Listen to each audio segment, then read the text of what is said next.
کئی دہائیوں تک ان خواتین کو جو اپنے شوہروں کے کاروبار جیسے دکانوں یا کھیتوں میں بغیر تنخواہ کام کرتی تھیں، انہیں غیر معاشی طبقے میں کاؤنٹ کیا جاتا تھا۔ اور پھر 1987 میں انہوں نے اچانک اپنا سکور بورڈ ٹھیک کرنے کا فیصلہ کیا۔ جی ہاں، جب طریقہ کار بدلا گیا اور ان بلا معاوضہ کام کرنے والی بیویوں کو معاشی طور پر فعال تسلیم کیا گیا تو آپ حیران ہوں گے، یورپین کمیونٹی میں سیلف امپلائڈ خواتین کی تعداد راتوں رات 3.2 ملین سے چھلانگ لگا کر 12.5 ملین ہو گئی۔ او بھائی، یعنی تقریباً 1 کروڑ خواتین اچانک معیشت کے راڈار پر آ گئیں، صرف اس لیے کہ کسی نے آخرکار ان کے کام کو کام مان لیا تھا۔ بالکل صحیح کہا آپ نے۔ یہ تو ایسا ہی ہے جیسے کرکٹ کا کوئی انتہائی اہم میچ ہو رہا ہو، کھلاڑی میدان میں پسینہ بہا رہے ہوں، لیکن سکور بورڈ پر آدھے کھلاڑیوں کے بنائے گئے رنز لکھنے سے ہی انکار کر دیا جائے۔ بہت عمدہ مثال دی آپ نے۔ اور پھر میچ کے بعد تجزیہ نگار اس بات پر حیران ہو کہ ٹوٹل سکور اتنا کم کیوں رہ گیا۔ جب ملکی معیشی پالیسیز اس ادھورے سکور بورڈ کو دیکھ کر بنائی جائیں گی تو وہ پالیسیز لازماً زمینی حقائق سے کٹی ہوئی ہوں گی۔ بالکل وہی تو اگر حکومتوں کے یہ سرکاری اعداد و شمار صرف ایک سراب تھے تو سوال یہ پیدا ہوتا ہے کہ زمین پر اصل دنیا میں ایک خاتون کے کاروبار کی شکل آخر ہوتی کیسی تھی؟ کیونکہ اس دور میں اسمال بزنس کا مطلب تو فیکٹریاں وغیرہ لی جاتی تھیں۔ ہاں، لوگ سمجھتے تھے کہ شاید 50 یا 100 ملازمین کام کر رہے ہوں، لیکن کتاب کا تجزیہ یہ بتاتا ہے کہ اصل ترقی ان درمیانے درجے کی کمپنیوں میں نہیں ہوئی تھی۔ تو پھر کہاں ہوئی تھی؟ یہ ترقی مائکرو بزنسز میں ہوئی تھی، یعنی 0 سے 9 ملازمین والے انتہائی چھوٹے کاروبار۔ اچھا، 0 سے 9 ملازمین۔ اور جب ہم ان مائکرو بزنسز کی بات کرتے ہیں تو سوشیولوجی یعنی عمرانیات کا ایک بہت دلچسپ پہلو سامنے آتا ہے۔ ہمیں ایک خاندان اور ایک فرم کے درمیان فرق کو سمجھنا ہوگا۔ یعنی ایک گھر اور ایک کمپنی کا فرق؟ جی، روایتی معیشی ماڈل میں یہ دونوں بالکل الگ دائرے ہیں۔ فرم وہ جگہ ہے جہاں انسان منافع کمانے جاتا ہے، وہاں کے اصول کاروباری ہوتے ہیں، اور خاندان وہ جگہ ہے جہاں انسان سکون پاتا ہے۔ مردوں کے لیے تو عموماً ایسا ہی ہوتا ہے نا، خاندان ان کی اس معاشی جد و جہد کو پیچھے سے سپورٹ کرتا ہے۔ بالکل، لیکن خواتین کے لیے یہ لکیریں مٹ جاتی ہیں۔ ان کے لیے خاندان اور فرم اکثر ایک ہی جگہ اور ایک ہی وقت میں چل رہے ہوتے ہیں۔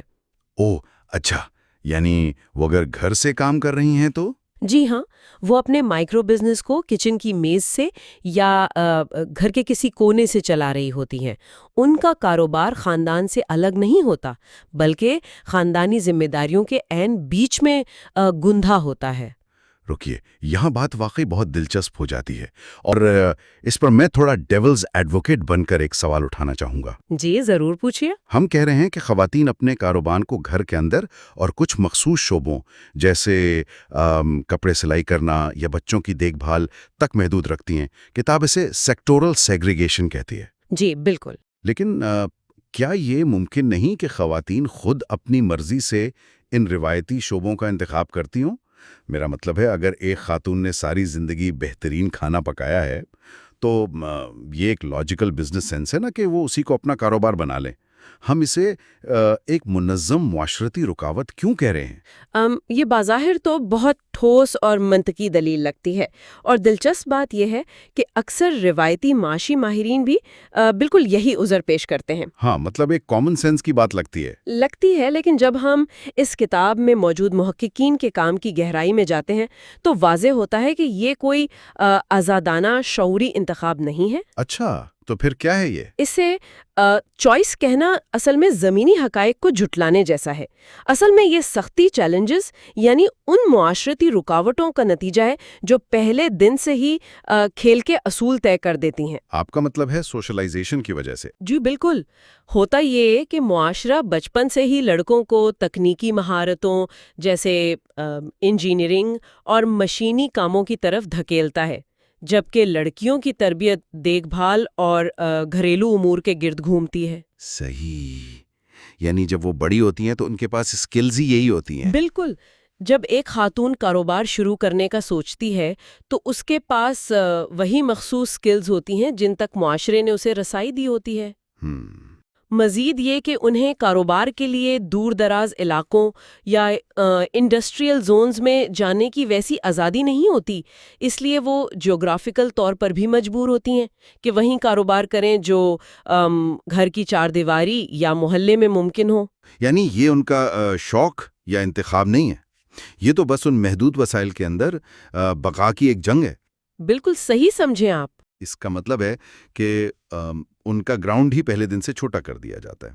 اب فرض کریں کہ ایک خاتون ان تمام رکاوٹوں کے باوجود ایک بہترین بزنس آئیڈیا لے کر آ جاتی ہیں۔ اگلا مرحلہ کیا ہوگا؟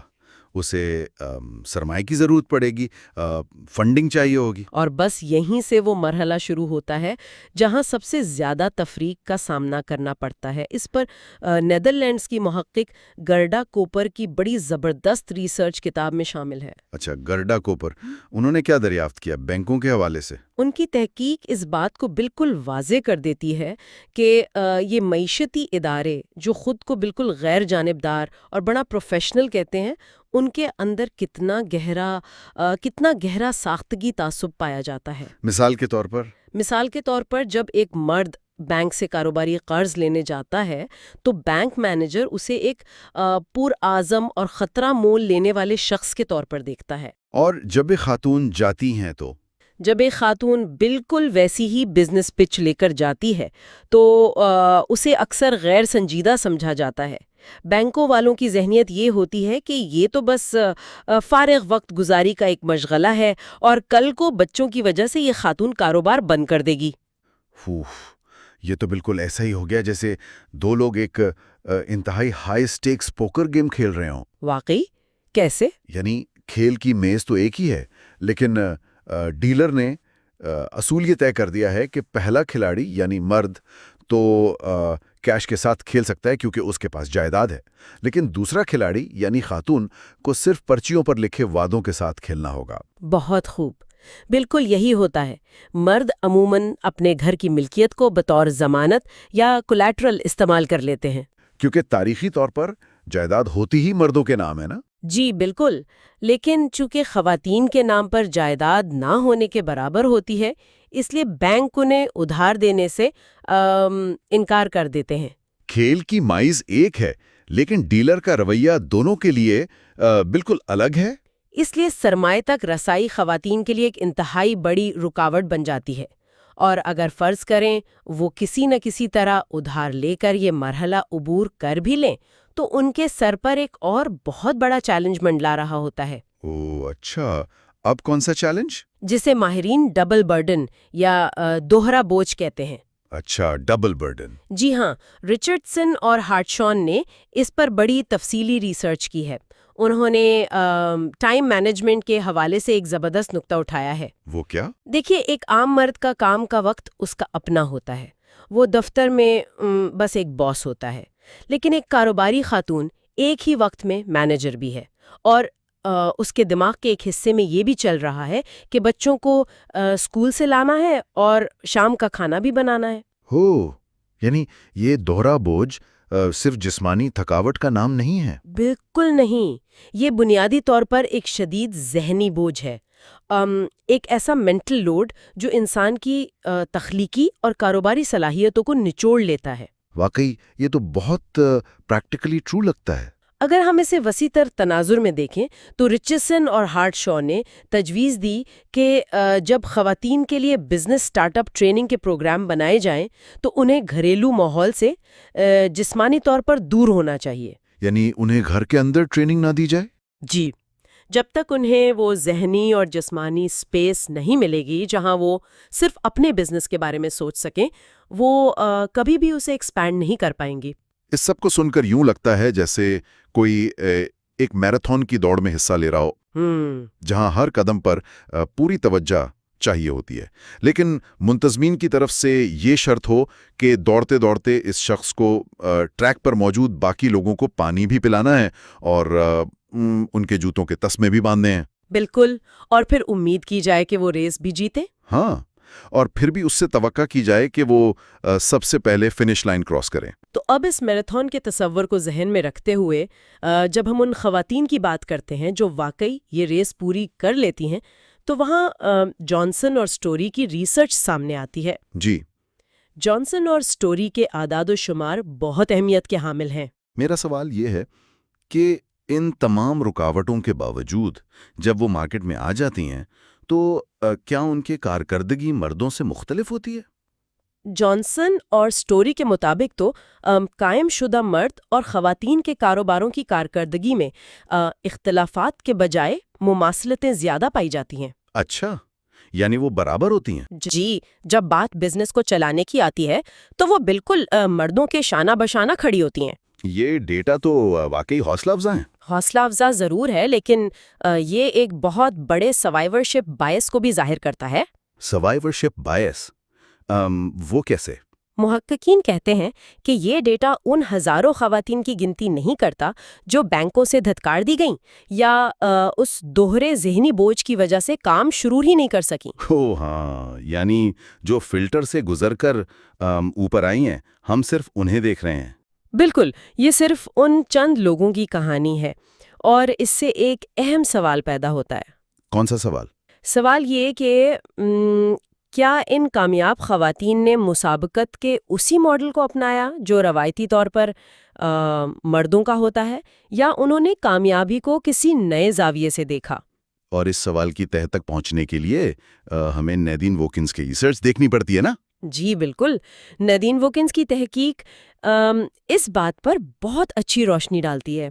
ان کی ریسرچ یہ بتاتی ہے کہ بازار میں موجود عام کنسلٹنسی ایجنسیز بنیادی طور پر صرف ایک مخصوص جارحانہ اور مردانہ ماڈل پر کھڑی ہیں۔ ہاں، ان کے نزدیک کامیابی کا ایک ہی پیمانہ ہے: بے رحم منافع، مارکیٹ پر قبضہ اور دوسروں کو ہر حال میں پیچھے چھوڑنا۔ اور یہی وجہ ہے کہ جب خواتین ان اداروں کے پاس جاتی ہیں تو وہ ماڈل ان کی ضروریات پر پورا ہی نہیں اترتا۔ بالکل، خواتین کا انتظامی انداز اکثر اشتراک یعنی کولیبوریشن، ملازمین کی فلاح اور اپنی کمیونٹی کے ساتھ مل کر چلنے پر مبنی ہوتا ہے۔ اور اسی تضاد کا ذکر کیرل ٹرومن اور کیرولن ٹارنر نے اپنی کتاب کے ابواب میں کیا ہے نا؟ جی، جب تک یہ نیٹ ورکس خواتین کی ان مخصوص اقدار کو نہیں سمجھیں گے وہ ہمیشہ ناکام رہیں گے۔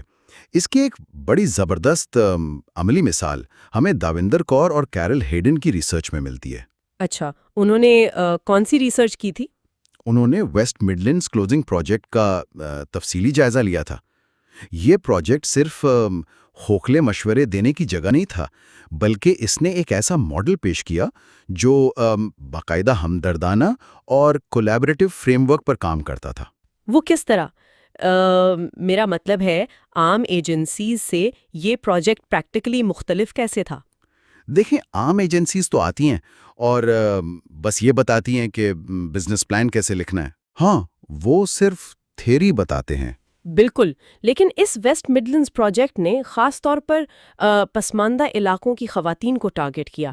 انہوں نے نہ صرف انہیں یہ سکھایا کہ را مٹیریل سستا کہاں سے ملے گا، بلکہ انہیں مارکیٹ کے ان خریداروں تک ڈائریکٹ رسائی دلوائی جہاں وہ اپنا کپڑا بیچ سکتی تھیں۔ اچھا، یعنی اینڈ ٹو اینڈ معاونت فراہم کی۔ جی، اور سب سے اہم بات، انہوں نے ایک ایسا کمیونٹی نیٹ ورک بنایا جہاں خواتین ایک دوسرے کے تجربات سے سیکھ سکتی تھیں۔ اس سے یہ ثابت ہوا کہ جب آپ مدد کو ان کی زمینی حقیقت کے مطابق ڈھالتے ہیں تو نتائج غیر معمولی ہوتے ہیں۔ تو اس سب کا مطلب کیا ہے؟ ہم نے جو مشن شروع میں طے کیا تھا، اس پوری گفتگو کو سمیٹتے ہوئے ہم کیا نتیجہ نکال سکتے ہیں؟ میرے خیال میں اس تفصیلی جائزے سے ایک بات تو بالکل شیشے کی طرح صاف ہو جاتی ہے۔ وہ کیا؟ وہ یہ کہ خواتین کی معاشی شمولیت کو عالمی اور تاریخی سطح پر مسلسل نظر انداز کیا گیا ہے۔ ہمارے معاشی نظام، سرکاری ادارے اور یہاں تک کہ بزنس سکولز بھی ان حقائق کو ماننے سے انکاری ہیں۔ ہاں، وہ پالیسیز ایک ایسے فرضی انسان کو ذہن میں رکھ کر بناتے ہیں جس کے پاس نہ گھریلو ذمہ داریاں ہیں، نہ اسے بچے سنبھالنے ہیں، اور بینک مینیجر بھی اسے دیکھ کر ہمیشہ مسکراتا ہے۔ بالکل، اور سننے والوں کے لیے اس مسئلے کو سمجھنا اس لیے بہت اہم ہے کیونکہ معاشرہ جس طرح کام اور کاروبار کی تعریف طے کرتا ہے وہ صرف ایک کاغذی کارروائی نہیں ہوتی۔ ہاں، اس سے پریکٹیکلی بہت فرق پڑتا ہے۔ جی، اسی تعریف کی بنیاد پر یہ طے ہوتا ہے کہ بینکوں کا قرض، ٹیکس کی چھوٹ اور حکومتی تعاون آخر ملے گا کسے۔ جب تک یہ ماہرین اس بلا معاوضہ اور غیر دستاویزی محنت کو تسلیم نہیں کریں گے، ہماری پالیسیز ہمیشہ ادھوری رہیں گی۔ اور اس پوری کتاب کا نچوڑ ہمیں اس گفتگو کے بالکل آخر میں ایک بہت ہی چونکانے والے بلکہ قدرے باغیانہ خیال کی طرف لے جاتا ہے۔